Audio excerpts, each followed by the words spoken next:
Baik, saya lanjutkan. Nah, untuk pengerjaan kurva S ini, eh, langkah yang pertama kan memasukkan harga, memasukkan uraian pekerjaan, memasukkan harga. Nah, kemudian membuat tabel bobot, durasi ini untuk bulanannya. Nah, untuk pembagian chartnya ini, pertama-tama kita mulai untuk memasukkan bobot. Nah, bobot pekerjaan ini diambil dari harga per item dibagi dengan harga total ini. Nah, ketemunya presentasenya adalah di 10,136%. Nah, kemudian selanjutnya boplang 7,144%, biaya listrik 6,7%. Nah, dan seterusnya dilanjutkan langsung digulirkan ke bawah. Nah, untuk selangkah selanjutnya kita membuat durasi mingguan. Nah, durasi mingguan ini kita menyesuaikan ya, diatur. Kita mengatur sendiri supaya bisa chart kurva S-nya supaya bisa berbentuk S. Nah, untuk pembagian chartnya ini dimulai dengan ini.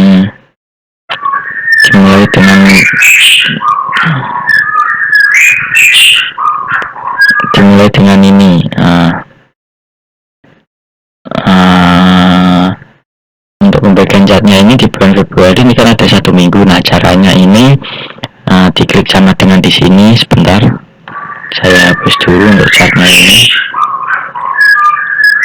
Saya hapus dulu. Nah, untuk minggu pertama kan yang ini. Nah, kita ini rumusnya adalah sama dengan bobot durasi ini, bobot dibagi dengan durasi yaitu 1 minggu. Jadi ketemunya sama 10,136. Untuk langkah selanjutnya juga sama seperti itu, tergantung pembagian durasi mingguan yang kita buat. Intinya adalah memasukkan rumus bobot dibagi durasi berapa minggu yang akan kita kerjakan, begitu. Nah, setelah itu selesai membuat yang chart-chartnya ini pembagian dalam mingguan. Nah, kita membuat rencana progres mingguan. Nah, untuk rencana progres mingguan ini sendiri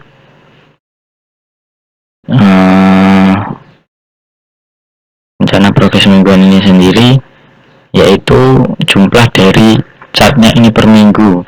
Jadi kita jumlahkan dengan rumus sum dari pekerjaan minggu, semua pekerjaan di minggu pertama ini kita jumlahkan. Nah, ketemunya adalah 31,7. Nah, kemudian digeser aja ke kanan, begitu kiranya. Nah, kemudian untuk kumulatif mingguan ini rumusnya adalah yang kolom pertama ini sama seperti di atasnya, kemudian yang kolom kedua ini adalah penjumlahan dari rencana progres mingguan minggu kedua dengan kumulatif progres minggu pertama. Kemudian kita geser aja langsung ke kanan, begitu.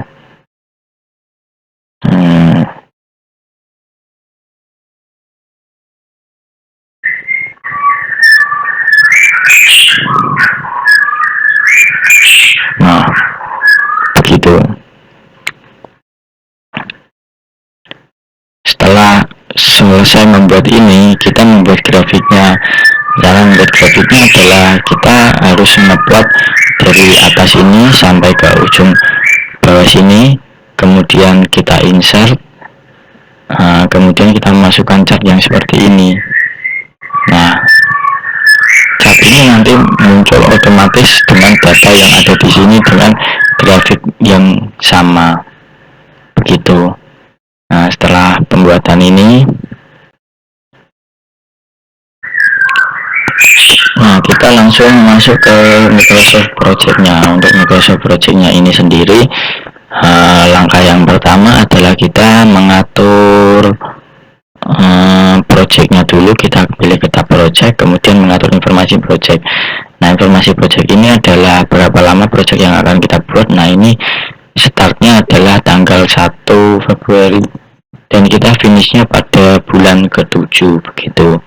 Nah, kalau sudah mengatur ini, kemudian kita mengatur hari dengan jam working time. Jam working time ini biasanya untuk yang Microsoft Project yang belum diatur ini Sabtu Minggu itu libur. Nah, kita buat Sabtu ini masuk dengan cara request, terus kemudian detail. Nah, kemudian yang Saturday ini kita pilih set days tense ini. Nah, kemudian kita masukkan jadwal untuk jamnya. Nah, jika sudah, kemudian kita bisa masukkan text name-nya. Text name-nya ini adalah beberapa pekerjaan yang pada RAP tersebut kita kopikan saja ke sini. Nah, kemudian untuk durasinya kita juga sama, durasinya ini sama seperti RAP. Nah, kemudian untuk yang selanjutnya kita input prosesornya. Nah, prosesornya ini kita harus menyesuaikan waktu pekerjaan. Nah, semisal pembersihan lahan ini dimulai minggu pertama, jadi langkah awal dari misalnya start. Nah, kemudian pemasangan bopang ini dikerjakan berbarengan, jadi start to start berbarengan dengan pembersihan lahan. Nah, begitu.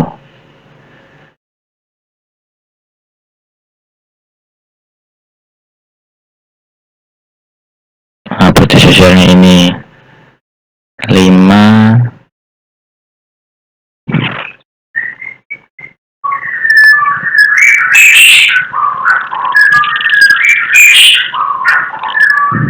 begitu. Nah, untuk pekerjaan galian tanah ini diisi pekerjaan galian tanah ini dilakukan setelah pemasangan boplang. Jadi rumusnya adalah 3 FS. Nah, kemudian untuk urukan pasir ini dikerjakan setelah galian tanah. Untuk rapat beton dikerjakan setelah pasir uruk. Nah, kemudian pasang batu umpak dikerjakan setelah rapat beton dan seterusnya. Nah, untuk urukan tanah kembali dan tanah biasa ini dikerjakan bisa berbarengan, jadi start to start. Nah, untuk semua pekerjaan begitu. Jadi saya contohkan lagi untuk pekerjaan besi hulu ini. Nah, untuk pekerjaan besi hulu ini, untuk pemasangan rangkanya ini pekerjaan lantai granit. Nah, kita contohkan untuk pekerjaan lantai granit ini, pekerjaan ini dikerjakan setelah pekerjaan list plafon. Nah, jadi tukang itu memasang list plafon dulu baru mengerjakan lantai. Nah, begitu. Di sini cat-catnya sudah tersusun rapi, bisa dikerjakan berbarengan, bisa setelahnya, begitu.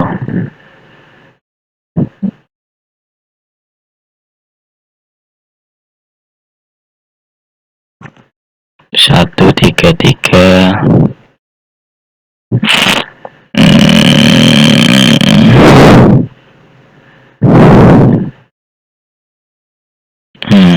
Nah, begitu. Untuk urutan pekerjaannya ini bisa disesuaikan dengan time schedule-nya. Terima kasih presentasi dari saya kira cukup. Assalamualaikum warahmatullahi wabarakatuh.